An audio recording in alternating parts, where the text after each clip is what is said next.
O eleitor pode sim ser tratado como retardado muitas vezes, ele pode se comportar como retardado muitas vezes, e o eleitor erra.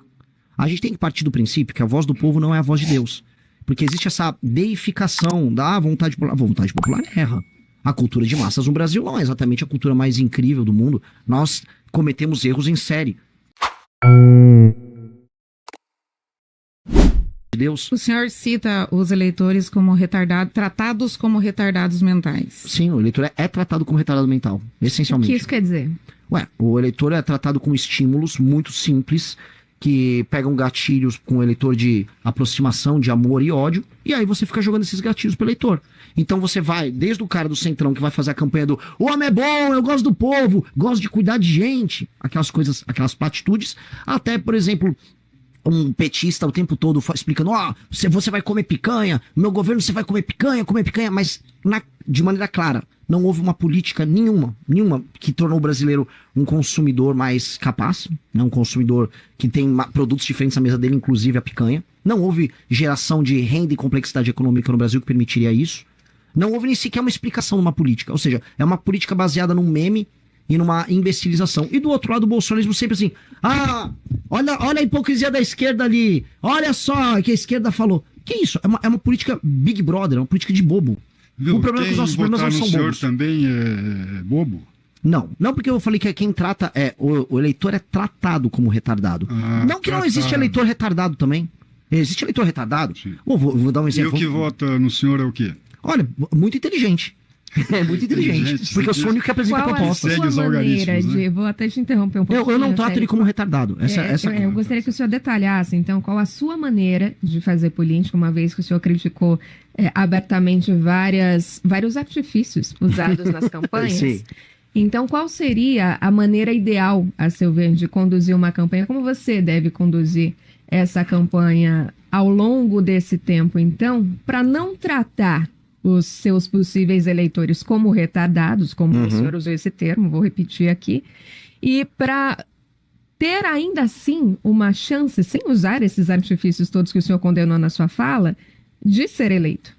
De maneira clara, sendo brutalmente honesto. Brutalmente honesto a ponto de eu falar que o eleitor pode sim ser tratado como retardado muitas vezes, ele pode se comportar como retardado muitas vezes, e o eleitor erra. A gente tem que partir do princípio que a voz do povo não é a voz de Deus. Porque existe essa deificação da vontade popular. A vontade popular erra. A cultura de massas no Brasil não é exatamente a cultura mais incrível do mundo. Nós cometemos erros em série. O brasileiro não é perfeito, como quase nenhuma cultura é perfeita, mas o brasileiro vem errando muito. A cultura de massa brasileira é ruim. E nós precisamos tratar de todos os problemas tratando as pessoas como adultos, não como crianças. Então, quando eu vou pro Nordeste, eu vou falar, olha, nós precisamos aumentar a atividade econômica aqui. Nós precisamos diminuir a dependência que vocês têm do dinheiro oriundo do governo federal e dessas políticas assistenciais. Outra coisa, aqui no Nordeste, a incidência de compra e venda de voto é muito alta. Se você vende o seu voto, eu vou prendê-lo. E se o político compra o voto, eu vou prendê-lo mais ainda. Isso, eu vou numa rádio, eu fiz isso no Nordeste, eu falei para as pessoas, Renan, mas você pode perder voto. Eu vou perder alguns votos. Mas... do outro lado, a pessoa que vai entender a mensagem, o tipo de adesão que ela vai ter comigo, é uma adesão muito mais forte, que é a adesão honesta, a adesão sincera. E a aquisição dela é mais difícil, mas ela é muito mais profunda e ela dura mais tempo. Que eu prefiro fazer esse tipo de investimento. O Milei, só pra te falar, o Milei fez isso na Argentina. O Milei foi brutalmente honesto. Eu vou fazer reformas que vão doer muito. E ganhou. Eu vou interromper essa sua fala só um segundo, porque a gente tem um ouvinte que mandou pra gente a seguinte mensagem. O irmão dele tem retardo mental. É uma condição de nascença. E esse termo não deveria ser usado pejorativamente. É algo que já se combate há muito tempo. Então, é um recado aqui do ouvinte, de repente, para ajustar esses termos de campanha. Não sei se o senhor vai levar isso adiante ou não, mas realmente é um termo que é usado bastante pejorativamente. Quem tem alguém com uma condição de retardo mental na família pode se sentir bastante ofendido, como foi o caso do nosso ouvinte aqui. É uma pena, mas eu vou continuar me expressando de maneira veemente com as pessoas. Vamos para mais uma polêmica, então. O senhor falou que os sulistas são otários. Está correta essa fala? Em algum momento... Né? Não, e que os paranaenses deveriam, sim, cobrar mais dos parlamentares, né? Que nós trabalhamos muito, geramos muito e cobramos pouco. Exatamente. O eleitor do Sul perde muito tempo com questões ideológicas e não cuida do próprio interesse diante do Pacto Federativo. O que tem pro eleitor do Sul é de maneira muito clara e muito simples. É um eleitor que é trabalhador, é um eleitor que ajuda a carregar a carga de impostos do governo federal, é um lugar, região de gente altamente produtiva, que vota muito mal. Então tá preocupado em votar, não, vou votar no deputado aqui que vai enfrentar o comunismo. Não, estamos derrotando o comunismo lá em Brasília. Tá, e a tua estrada que liga região de Londrina, Maringá até Curitiba? Ninguém tá resolvendo. O seu dinheiro tá sendo tirado aqui e tá sendo mandado para um político corrupto do Maranhão tratar mal as pessoas que moram no Maranhão.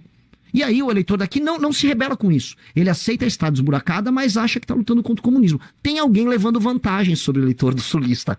E esse alguém é bem claro, eu posso colocar o Ciro Nogueira, do PP, eu posso colocar os políticos do Centrão em geral, e eu posso colocar os políticos de espetáculos, políticos de redes sociais, que vota-se muito e muito no Sul, que não cuidam em nada. Vamos pegar Santa Catarina, para sair um pouco do Paraná e ir pra lá também. Santa Catarina, a discussão é, o Carlos Bolsonaro pode ou não pode ser nosso candidato ao Senado? Mas por que Santa Catarina tem que ter o Carlos Bolsonaro? Qual a função social do Carlos Bolsonaro como candidato ao Senado? Porque essa é uma preocupação. A preocupação de Santa Catarina é o seguinte, por que não vem dinheiro para terminar a BR?